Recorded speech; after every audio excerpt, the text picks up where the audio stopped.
एक गांव में 3 भाई रहते थे। रामू सबसे बड़ा था। उसकी शादी हो चुकी थी। रामू की घरवाली का नाम शांति था। यह नाम उस पर बिल्कुल भी मैच नहीं करता था, क्योंकि शांति बहुत घमंडी और चालाक औरत थी। वह सारा दिन रामू के छोटे भाइयों से खेत में बहुत काम कराती थी। समय बीतता गया और रामू के दोनों भाइयों की भी शादी हो गई। अब तो शांति के मजे ही मजे हो गए।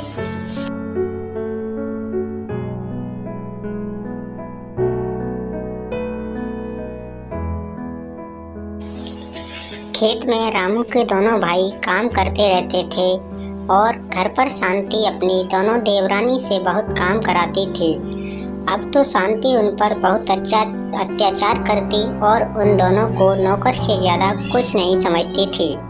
शांति अपना रौब जमाने लगी, लेकिन वह दोनों बेचारी कुछ न बोलती और चुपचाप सब कुछ सहन करती रहती। माँ बाप के मरने के बाद भाभी बड़े भाई को ऐसा काबू में किया था कि वो तो ना कुछ देखते थे और ना ही कुछ बोलते थे। घर में सिर्फ शांति भाभी का ही राज था। बड़े भाई के 2 बच्चे थे, एक लड़का और एक लड़की। दोनों भाई अपने उन भतीजे और भतीजी पर जान छिड़कते थे, पर भाभी ने कभी अपने देवरों को नौकर से ज़्यादा कुछ नहीं समझा। हर बात में दुभांत करना भाभी की अब आदत सी बन गई थी। हुआ यूं कि एक दिन तीनों भाई एक साथ खाना खाने बैठे। भाभी ने पहले बड़ी भाई को खूब देसी घी में चुपड़ कर रोटियां खिलाई, और जब कमल और सुशील खाना खाने बैठे तो देसी घी का डिब्बा एक तरफ रख दिया और डालडा से रोटी चुपड़ कर दोनों भाइयों को खिलाने लगी। यह देखकर कमल ने हिम्मत करके भाभी से कहा, भाभी हमको भी देसी घी से चिपड़ कर रोटी दो ना। बड़े भाई को भी तो आप देसी घी से रोटी देती हो। इतना सुनते ही शांति भड़क गई और बेलन नचा कर बोली, हाँ तुम्हारा बाप बहुत ज़्यादा छोड़ गया है और तुमने बड़े महल खड़े कर दिए हैं जो तुमको भी देसी घी की चुपड़ी हुई रोटियां चाहिए। पर भाभी, बाप तो हम सभी भाइयों का एक ही था और अब बड़े भाई हमारे पिता हैं, तो आप ये तुरंत क्यों करती हैं? कमल ने भर्राए हुए गले से कहा। इतना सुनते ही शांति का पारा आसमान पर पहुंच गया और उसने बेलन दूर फेंक कर मारा और रामचरण से चिल्लाई हुई बोली, मेरे बस का नहीं है कि यह काम, सबका काम भी करूं और ताने भी सुनूं।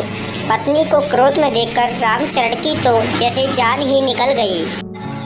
अपने ही दोनों भाइयों को बुरा भला कहकर अपनी पत्नी को मनाया। इस सब के बीच अपने भाइयों को ये देखना का भी ख्याल भी रामचरण के मन में नहीं आया। उस दिन दोनों भाई भूखे ही सो गए।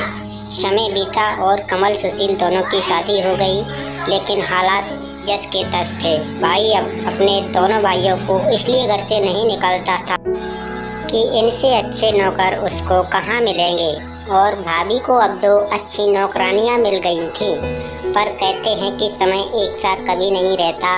समय बीतता गया और कमल और सुशील के भी बच्चे हुए।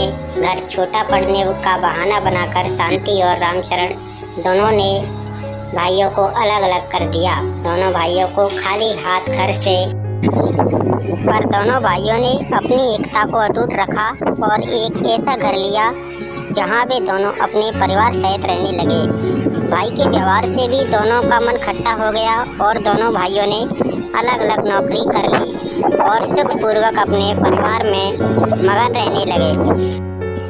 शांति खुश थी कि दोनों भाइयों को बिना कुछ दिए सब उसका हो गया। समय अपनी गति से चलता रहता है। एक दिन रामू और शांति के बेटे का भी ब्याह हो गया।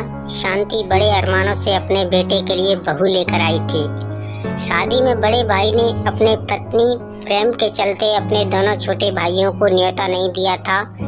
इधर कमल और सुशील ने अपने भाई भाभी से रिश्ता तो नहीं तोड़ा था, पर वो रिश्ता अब ऐसा था जैसे बिना खुशबू के फूल। लेकिन अपने किए कर्म सामने जरूर आते हैं और ये शांति को जल्दी ही पता लगने वाला था। समय ने करवट ली। रामू अब बीमार रहने लगा था और ज्यादातर घर पर ही रहता था। दुकान अब बेटे ने संभाल ली थी। एक दिन बेटा खाना खा रहा था और बहू बड़े प्यार से खूब घी से चुपड़ चुपड़ कर अपने पति को रोटियां खिला रही थी। शांति रामू के पास बैठी हुई ये सब देख रही थी। बेटे के खाना खाने के बाद रामू खाना खा रहा था और शांति उसके साथ ही बैठी हुई थी। बहू रोटियां बनाकर रामू की थाली में रखती जा रही थी। रोटियां नाम मात्र की चपड़ी हुई और जली जली सी बन रही थी। पर कहते हैं ना कि बंदर कितना भी बूढ़ा हो जाए कुड़की मारना नहीं छोड़ता। और इसी नीति के अनुसार शांति ने कड़क कर बहू से कहा, क्यों री, ये रोटियां कैसे बना रही है तेरी माँ? बस इतना सुनना था कि बहू रानी रसोई से बेलना लहराती हुई आई और शांति पर बरस पड़ी। देखो सासू माँ, मेरी माँ पर मत जाना। और रही बात मेरी माँ ने क्या क्या सिखाया है, तो उन्होंने जो सिखाना था वो सिखा चुकी। अब मुझसे बात करो। और क्या हो गया जो जरा सी रोटी जल गई?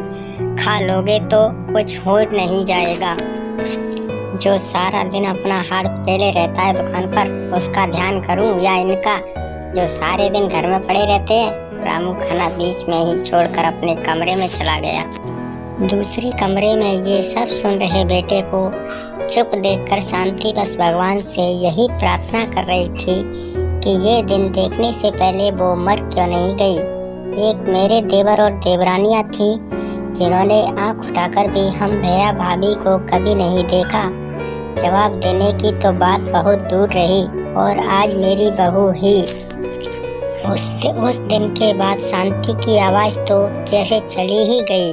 जैसा बहू और बेटा चला रहे थे उसी तरह ही जिंदगी को चलाने का शांति और रामू ने समझौता कर लिया। शांति की तानाशाही को अब विराम लग चुका था।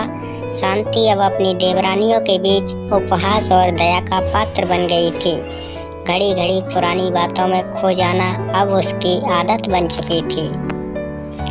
आज रामू को अपने भाइयों की बहुत याद आ रही थी और शांति भी अपनी देवरानियों की बहुत याद कर रही थी। वह भी बहुत जोर जोर से अपने आप को कोस रही थी कि मैं उन सबको कितना दुख देती थी, मुझे तो भी वह कितना खुश रखते थे और यह बहू मुझे कितना नीचा दिखाती है। अब मुझे ऐसा ही जीना पड़ेगा। और रामू और शांति बहुत ही पछता रहे थे। इसलिए हमें कभी भी अपनों के साथ कभी भी नीचा नहीं दिखाना चाहिए।